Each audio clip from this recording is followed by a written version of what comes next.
बालक के ये कर्म बड़े अलौकिक हैं। इसका हमारे जैसा गवार ग्रामीणों में जन्म लेना तो इसके लिए बड़ी निंदा की बात है। यह भला कैसे उचित हो सकता है?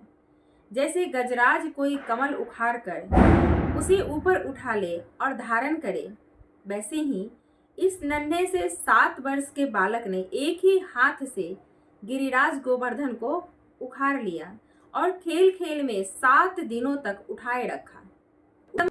जब यह नन्हा सा बच्चा था, उस समय बड़ी भयंकर राक्षसी पुतना आई और उसने आंख बंद किए किए ही उसका स्तन तो पिया ही, प्राण भी पी डाले। ठीक वैसे ही जैसे काल शरीर की आयु को निकल जाता है।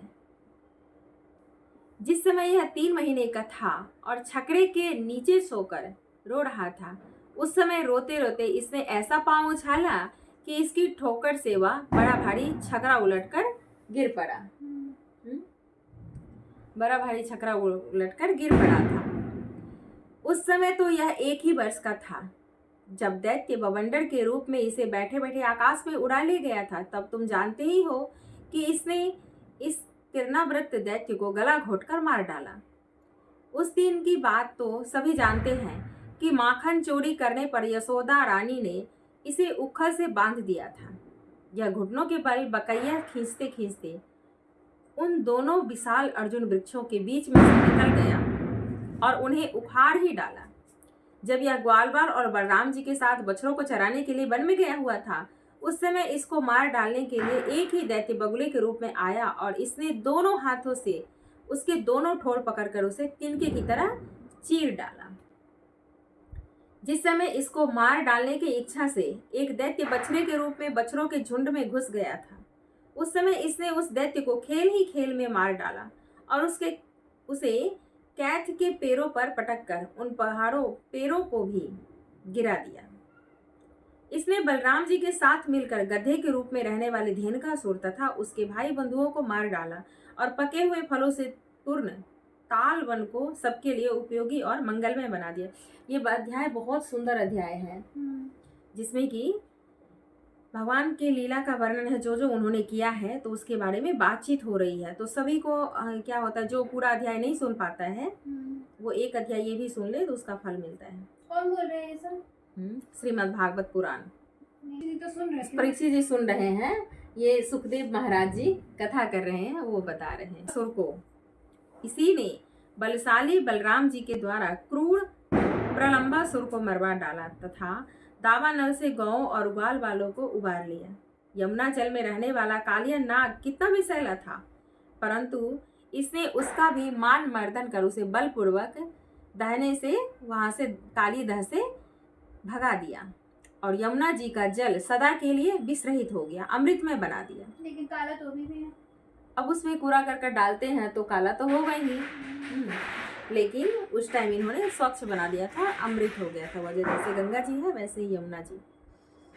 नंद जी, हम यह भी देखते हैं कि तुम्हारे इस सांवले बालक पर हम सभी हो गया था। वह जैसे गंगा जी है वैसे ही यमुना जी।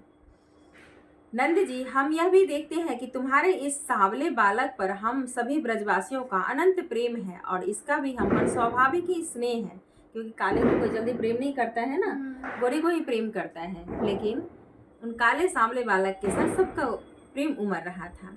भला कहाँ तो यह 7 वर्ष का नन्हा सा बालक और कहाँ इतने बड़े गिरिराज को 7 दिनों तक उठाए रखा।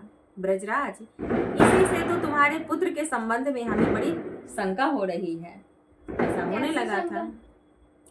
अब नंद बाबा देखो क्या कहते हैं। शंका यही कि सही में ये तुम्हारा पुत्र ही है, ये बालक ही है या कोई भगवान है, क्या है ये जानना चाहते थे।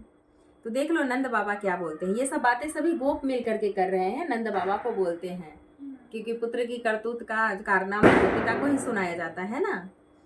तो सब नंद बाबा को कह रहे थे गोपो।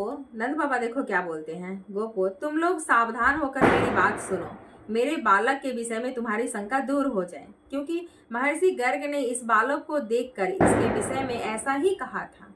तुम्हारा यह बालक प्रत्येक युग में शरीर ग्रहण करता है। विभिन्न युगों में इसने श्वेत, रक्त और पीत ये भिन्न भिन्न रंग स्वीकार किए थे। इस प्रकार यह कृष्ण वर्ण हुआ।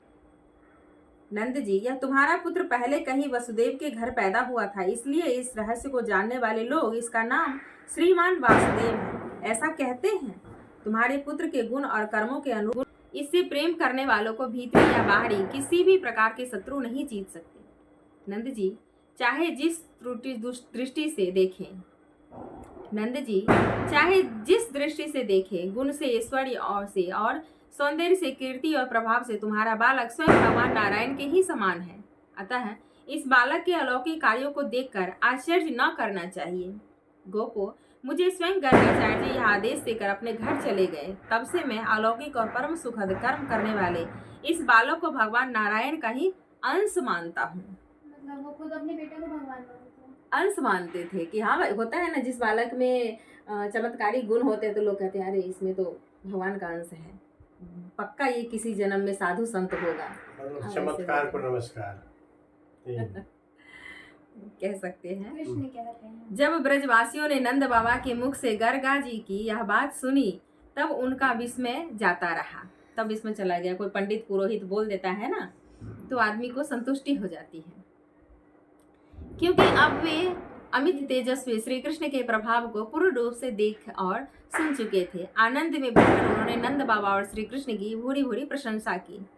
अब बालक का जन्म होता है तो दिखवाते हैं ना, जो दिखवाते हैं, अरे इसका देखो कैसा है, कैसा होगा आगे चल करके, तो बताते हैं कि तो पिता को, माता को, सगे संबंधी जो भी होते हैं, क्लोज होते हैं, तो उनको संतुष्टि होती है। हाँ, तो आप बताओ कैसा कौन सा होगा? महर्षि ने नंद बाबा को बताया था?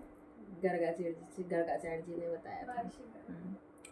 जिस समय अपना यज्ञ भंग हो जाने के कारण इंद्र क्रोध के मारे आग बबूला हो गए थे और मूसलाधार वर्षा करने लगे थे, उस समय वज्रपात, ओलों की बौछार और प्रचंड आंधी से स्त्री, पशु तथा ग्वाले अत्यंत पीड़ित हो गए थे। अपनी शरण में रहने वाले ब्रजवासियों की यह दशा देखकर भगवान का हृदय करुणा से भर आया, परंतु फिर एक नई लीला करने के विचार से वे तुरंत ही मुस्कुराने लगे।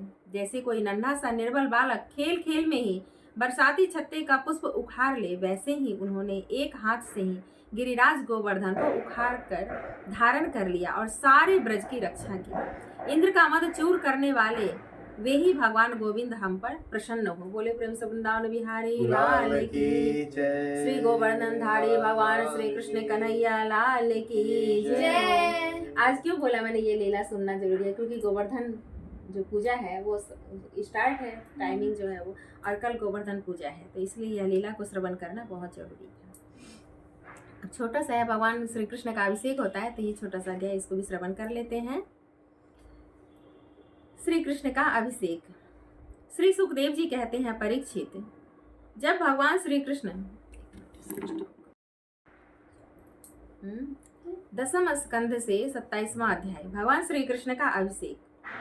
बोले प्रेम से वृंदावन बिहारी लाल की जय हो। श्री युगल जोरी सरकार की जय हो। श्री दामोदर मास की जय हो। श्रीमद् भागवत पुराण की जय हो। श्री सुखदेव जी कहते हैं, परीक्षित, जब भगवान श्री कृष्ण ने गिरिराज गोवर्धन को धारण करके मूसलाधार वर्षा से ब्रज को बचा लिया, तब उनके पास गोलोक से कामधेनु बधाई देने के लिए आए और स्वर्ग से देवराज इंद्र अपने अपराध को क्षमा कराने के लिए आए। भगवान का तिरस्कार करने के कारण इंद्र बहुत ही लज्जित थे, इसलिए उन्होंने एकांत स्थान में भगवान के पास जाकर अपने सूर्य के समान तेजस्वी मुकुट से उनके चरणों का स्पर्श किया। परम तेजस्वी भगवान श्री कृष्ण का प्रभाव देखकर और सुनकर इंद्र का यह घमंड जाता रहा कि मैं ही तीनों लोकों का स्वामी हूँ। उन्होंने ऐसा सोच लिया था। अब उन्होंने हाथ जोड़कर उनकी स्तुति की। इंद्र ने कहा, भगवान, आपका स्वरूप परम शांत, ज्ञानमय, रजोगुण और तमोगुण से रहित एवं विशुद्ध अप्राकृतिक सत्वमय है। यह गुणों से प्रवाह रूप से प्रतीत होने वाला प्रपंच केवल महामाया ही है, क्योंकि आपका स्वरूप न जानने के कारण ही आप में इसकी प्रतीति होती है। जब आपका संबंध अज्ञान और उसके कारण प्रतीत होने वाले देहादि से है ही नहीं, फिर उन देह आदि प्राप्ति के कारण तथा उन्हीं से होने वाले लोभ, क्रोध आदि दोष तो आप में हो ही कैसे सकते हैं? प्रभु, इन दोषों का होना तो अज्ञान का लक्षण है। इस प्रकार यद्यपि अज्ञान और उससे होने वाले जगत से आपका कोई संबंध नहीं है, फिर भी धर्म की रक्षा और दुष्टों का दमन करने के लिए आपने अवतार ग्रहण किया है और निग्रह अनुग्रह भी करते हैं। आप जगत के पिता, गुरु और स्वामी हैं। आप जगत का निमंत्रण करने के लिए दंड धारण किए हुए दुस्तर काल हैं। आप अपने भक्तों की लालसा पूर्ण करने के लिए स्वच्छंदता से लीला शरीर प्रकट करते हैं, और जो लोग हमारी तरह अपने को ईश्वर मान बैठते हैं उनका मान मर्दन करते हुए अनेकों प्रकार के लीलाएं करते हैं। मान मर्दन हो गया इंद्र भगवान का, तो उनसे प्रार्थना कर रहे हैं और क्षमा प्रार्थना मांग रहे हैं। बोलते हैं, प्रभु, जो मेरे जैसे अज्ञानी और अपने को जगत का ईश्वर मानने वाला है, वे जब देखते हैं कि बड़े बड़े भय के अवसरों पर भी आप निर्भय रहते हैं, तब वे अपना घमंड छोड़ देते हैं और गर्व रहित होकर संत पुरुषों के द्वारा सेवित भक्ति मार्ग का आश्रय लेकर आपका भजन करते हैं। प्रभु, आपकी एक एक चेष्टा दूसरों के लिए दंड है। प्रभु, मैंने ऐश्वर्य के मद से चूर होकर आपका अपराध किया है, क्योंकि मैं आपकी शक्ति और प्रभाव के संबंध में बिल्कुल अनजान था। परमेश्वर, आप कृपा करके मुझ मूर्ख अपराधी का यह अपराध क्षमा करें और ऐसी कृपा करें कि मुझे फिर कभी ऐसे दुष्ट अज्ञान का शिकार न होना पड़े। स्वयं प्रकाश इंद्रियातीत परमात्मन, आपका यह अवतार इसलिए हुआ है कि जो असुर सेनापति केवल अपना पेट पालने में ही लग रहे हैं और पृथ्वी के लिए बड़े भारी भार के कारण बन रहे हैं, उनका वध करके उन्हें मोक्ष दिया जाए, और जो आपके चरणों के सेवक हैं, लाइक दैट पापा जैसे बोलते हैं कि पृथ्वी के भार हो, तो उसका भार करने के लिए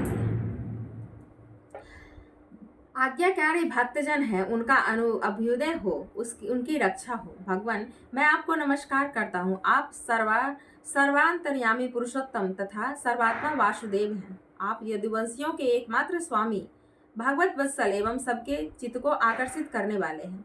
मैं आपको बारंबार नमस्कार करता हूँ। इस तरीके से क्षमा मांगते हैं। आपने जीवों के समान कर्मवश होकर नहीं, स्वतंत्रता से अपने भक्तों की तथा अपनी इच्छा के अनुसार शरीर स्वीकार किया है। आपका यह शरीर भी विशुद्ध ज्ञान स्वरूप है। आप सब कुछ हैं, सबके कारण हैं और सबके आत्मा हैं। मैं आपको बार बार नमस्कार करता हूँ। जितनी बड़ी गलती उतना बड़ा क्षमा मांगना पड़ता है। हाँ भगवान, मेरे अभिमान का अंत नहीं है और मेरा क्रोध भी बहुत ही तीव्र मेरे बस के बाहर है।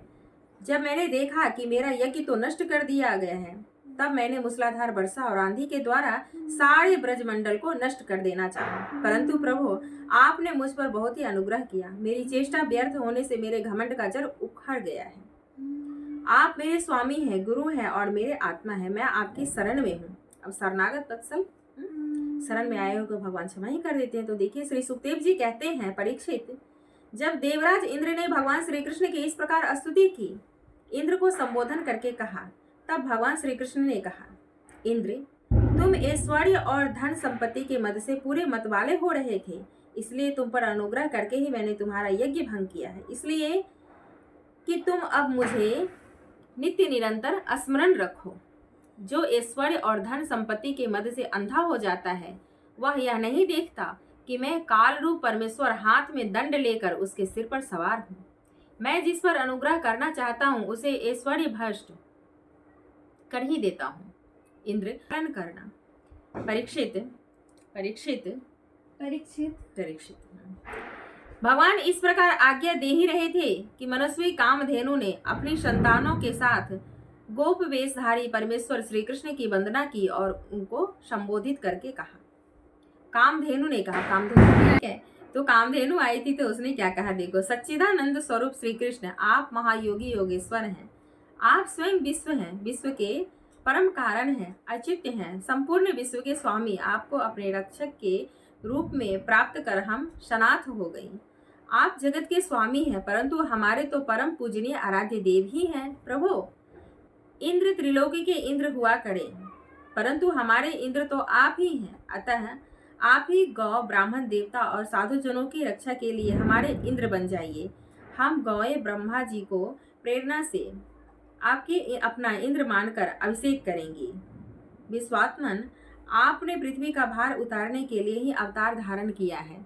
क्योंकि गौएं भी इंद्र को ही दूध से अभिषेक किया करते थे, तो इसलिए गौएं कहती है। श्री सुखदेव जी कहते हैं, परीक्षित, भगवान श्री कृष्ण से ऐसा कहकर कामधेनु ने अपने दूध से और देवात्माओं की प्रेरणा से देवराज इंद्र ने इरावती सूर्य के द्वारा लाए हुए आकाश गंगा के जल से देवऋषियों के साथ यदुना श्री कृष्ण का अभिषेक किया और उन्हें गोविंद नाम से संबोधित किया। यहीं पे भगवान श्री कृष्ण का नाम गोविंद पड़ा है।